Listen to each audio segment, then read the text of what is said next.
kemarin kemudian juga menuai kontroversi, ada yang pro dan kontra. Saya mungkin akan menebalkan, akan kembali mengulang apa yang disampaikan yang menjadi kontroversi ini juga pembahasan di kalangan masyarakat. Dalamnya partai seperti apa saya tahu.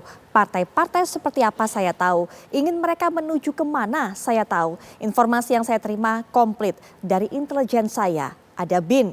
Data intelijen di Polri ada, dari intelijen di TNI saya punya, BAIS dan info-info di luar itu, angka, data, survei, semua ada. Dan itu hanya miliknya Presiden. Itu yang disampaikan oleh Presiden Joko Widodo setelah kemudian ia mengatakan keinginan Indonesia supaya menjadi negara maju dan untuk bisa menjadi negara maju ditentukan oleh pemimpin yang akan dipilih pada pemilu 2024 mendatang. Apa sebenarnya yang coba disampaikan oleh Presiden Joko Widodo? Apakah betul ini penyalahgunaan wewenang ataukah ini merupakan bentuk intervensinya? Nah, kita akan dengarkan bagaimana pandangan dari para narasumber mengenai hal ini. Sudah hadir di samping saya yaitu ahli komunikasi politik Bang Effendi Ghazali. Assalamualaikum warahmatullahi wabarakatuh. Selamat malam Bang Ege. Selamat malam. Baik.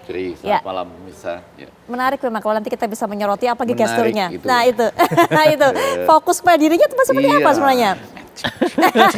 Itu penting. Gesturnya itu loh. Ya. Baik, nanti kita juga akan dengarkan karena ada suara dari Koalisi Masyarakat Sipil untuk Reformasi Sektor Keamanan yang dalam kesempatan ini diwakili oleh Mas Hussein Ahmad. Assalamualaikum warahmatullahi wabarakatuh. Mas Hussein Ahmad. Selamat malam. Selamat malam. Baik, kita juga akan dengarkan karena tadi sudah menyinggung mengenai gestur dari Presiden Joko Widodo yang betul-betul ditunjukkan ngomongnya pelan, lirih dan juga lambat cenderung. Tapi kemudian gerakan tangannya dengan menunjuknya itu betul-betul tegas dan juga betul-betul garisnya betul-betul kaku. Nanti apa yang bisa dibaca oleh Mas Kirdi Putra selaku ahli mikroekspresi. Assalamualaikum warahmatullahi wabarakatuh. Selamat malam Mas Kirdi. Waalaikumsalam warahmatullahi Mbak Putri semuanya. Iya. Dan juga kita ingin tahu sebenarnya apa maksud dari Pak Jokowi menyampaikan ini semua. Dari KSP nanti juga akan menjelaskan. Sudah hadir bersama kita secara daring Bang Ade Irfan Pulungan. Assalamualaikum warahmatullahi wabarakatuh. Selamat malam Bang Irfan. Waalaikumsalam warahmatullahi wabarakatuh. Selamat malam Putri, Bang Prof. Ege. Siap. Apa kabar?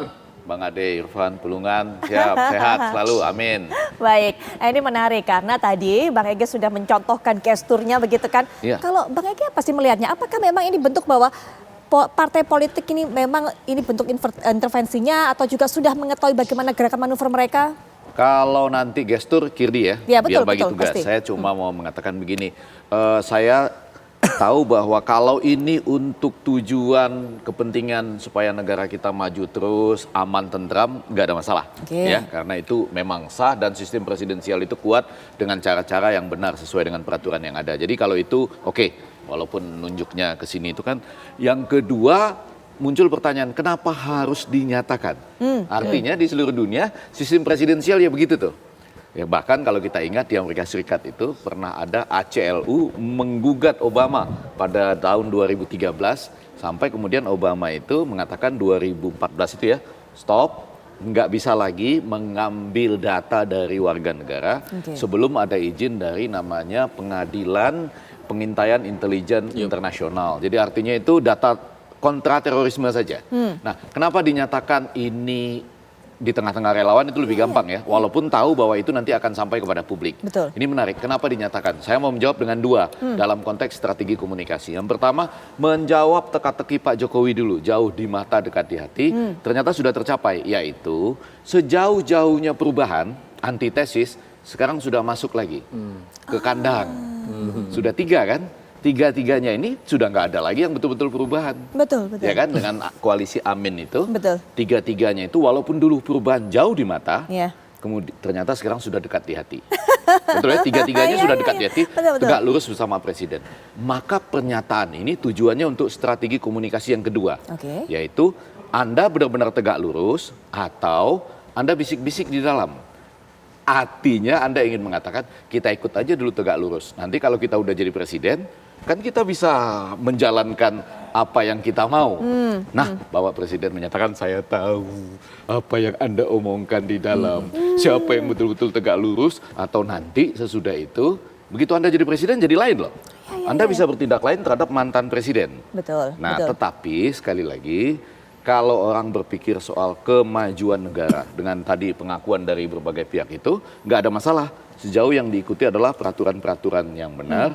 Karena kalau menurut saya kalau ingin mengetahui apa yang dibicarakan di dalam partai politik, tidak dengan cara-cara yang benar, pelanggaran Ya, oke. terhadap demokrasi. Walaupun betul. tujuannya adalah sekali lagi ingin memastikan kalau Anda ngomong tegak lurus, apalagi Beneran tiga-tiganya nggak? sudah di dalam, Betul. beneran nggak? Beneran nggak? Siapa tahu Anda hati-hati. Maksud saya gini, mulai sekarang partai politik nggak boleh lagi nih bisik-bisik.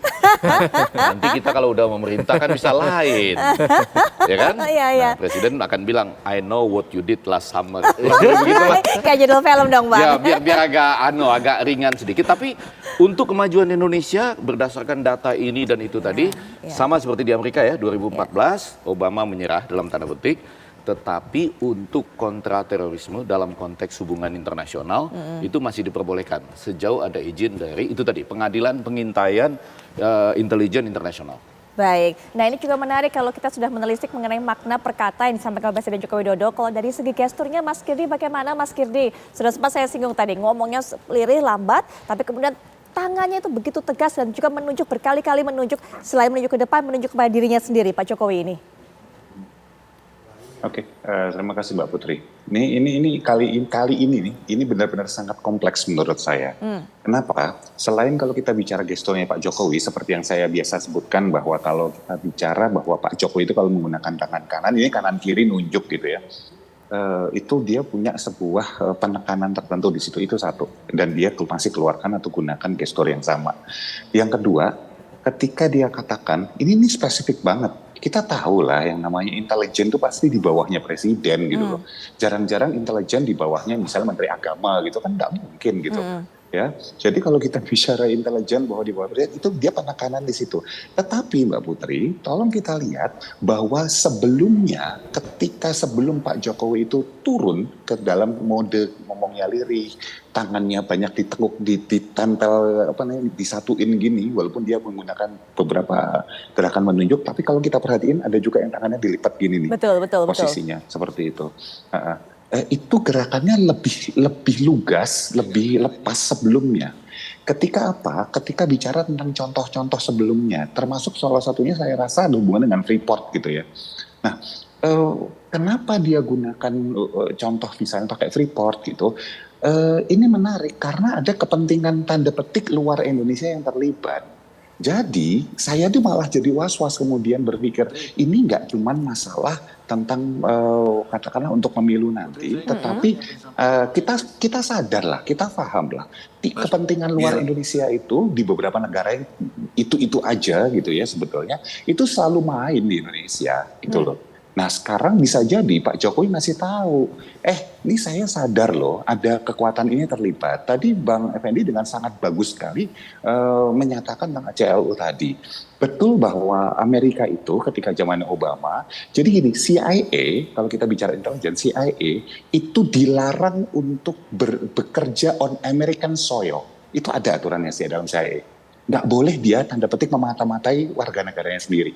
Sementara Indonesia nggak punya loh aturan itu. Jadi kalau kita bicara dari zaman dulu Pak Harto, justru menurut saya intelijen itu lebih banyak digunakan untuk memata-matai orangnya sendiri gitu loh di Indonesia. Karena politik luar negeri kita nggak punya musuh tanda petik bebas aktif gitu. Nah buat saya ini sebetulnya masih digunakan sampai saat ini. Nggak usah zamannya Pak Jokowi, zamannya Pak SBY pun sebetulnya beberapa bidang intelijen itu mau BIN, mau BAIS, segala macam itu digunakan untuk ambil data dari masyarakat kita untuk melihat dan menjaga stabilitas masyarakat kita. Nah ini yang mau ditekankan pada Pak Jokowi sepertinya salah satu poinnya selain disebutkan sama Bang Effendi tadi, poinnya adalah saya nih mencium nih gelagat adanya pihak-pihak yang bisa saja, sekali lagi bisa saja loh ya, belum tentu, bisa saja yang berkoordinasi atau nyambung dengan kekuatan luar Indonesia.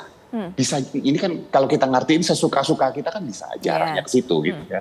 Tetapi ini kan bukan berarti nggak masuk akal, selalu ada gitu ya. Nah jadi buat saya kata-kata itu salah satunya selain gue tahu loh yang ngomong doang tegak lurus siapa yang enggak siapa seperti kata Bang Effendi tadi. Sama satu lagi poin penting adalah jangan main-main sama kekuatan luar ya. Kita bisa kejebak kayak Brazil loh, yang middle income trap disebutin kan.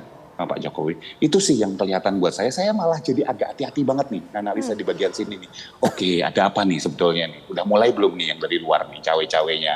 Bukan cuma dari dalam ke dalam, tapi luar ke dalam juga. Lewat siapa nih? Kan gitu jadi pertanyaannya.